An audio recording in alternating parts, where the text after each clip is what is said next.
Hi, welcome to this presentation on how to identify project opportunity. Project identification is the most challenging job for the entrepreneur, particularly the first generation entrepreneur. In fact, he is confused with so many ideas, what to pick up, what not to pick up, all the issues comes there. So we will try to have some objective evaluation of the whole process. First objective is whether it should be a technically oriented project or a marketing oriented project. Because normally what happens, the technocrats are more interested in a technical aspects of the project.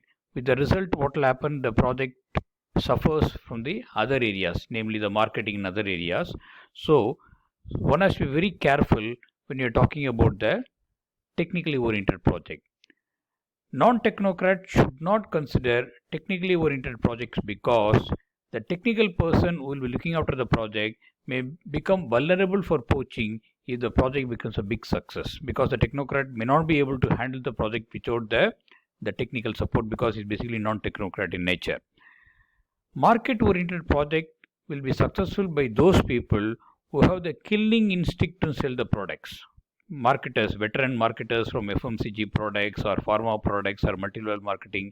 So all these people can very confidently take up the marketing projects. In fact, they have the advantage of starting the project with marketing the product, and later on even they can even go for manufacture at a second stage.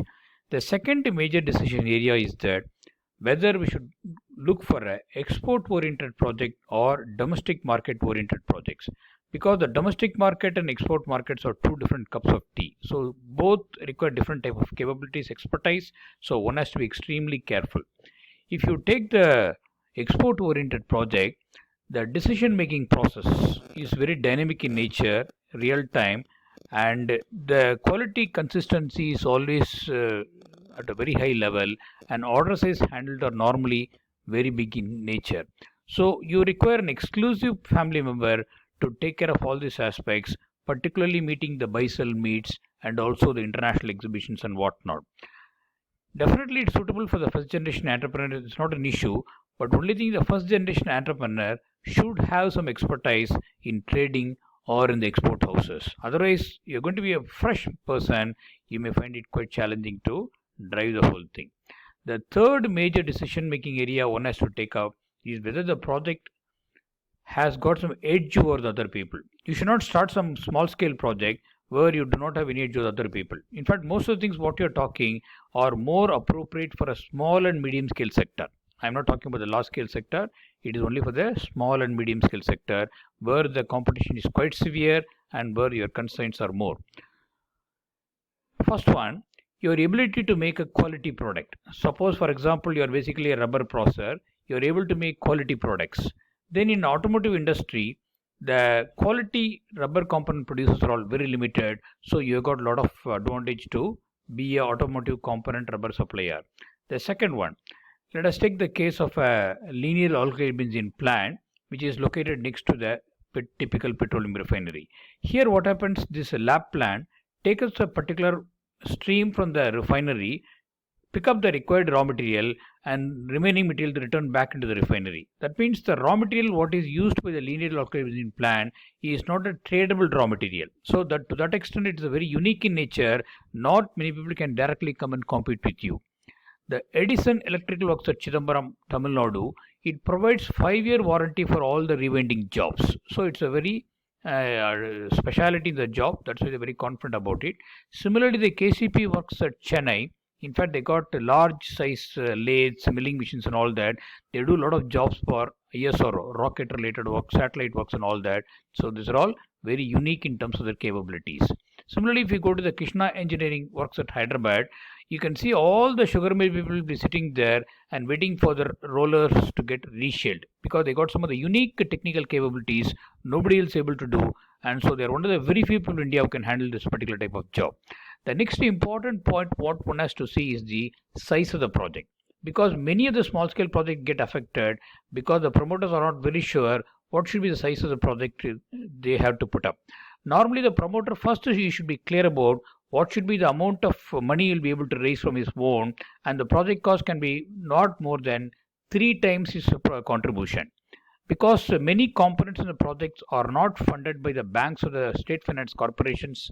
For example, things like miscellaneous fixed assets, working capital margin are not funded. So normally about 30 to 35% of the project cost has to be done, promoted by the promoter. So what are the key tests for the project opportunity? Suppose you identified an opportunity, you want to find out whether the project is good or not. Very simple test is what is the credit period the product enjoyed in the market.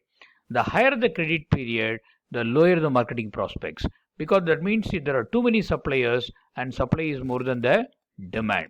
The product may be a Me Too product with at least differentiation that results in high credit period for the particular product.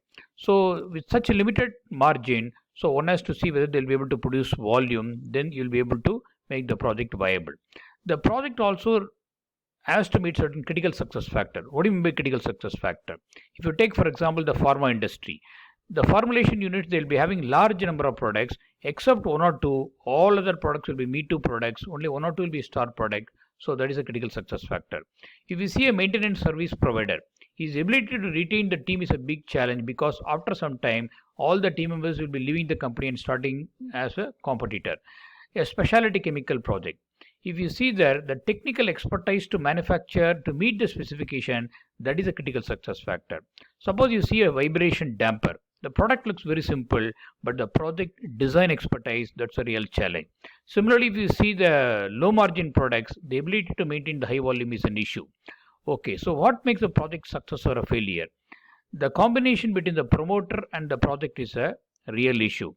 The promoter brings certain strengths and weaknesses, whereas the project demands certain critical success factors. So this combination matching decides whether the project will success or failure. The project demands certain strengths from the promoter to fulfill the critical success factor.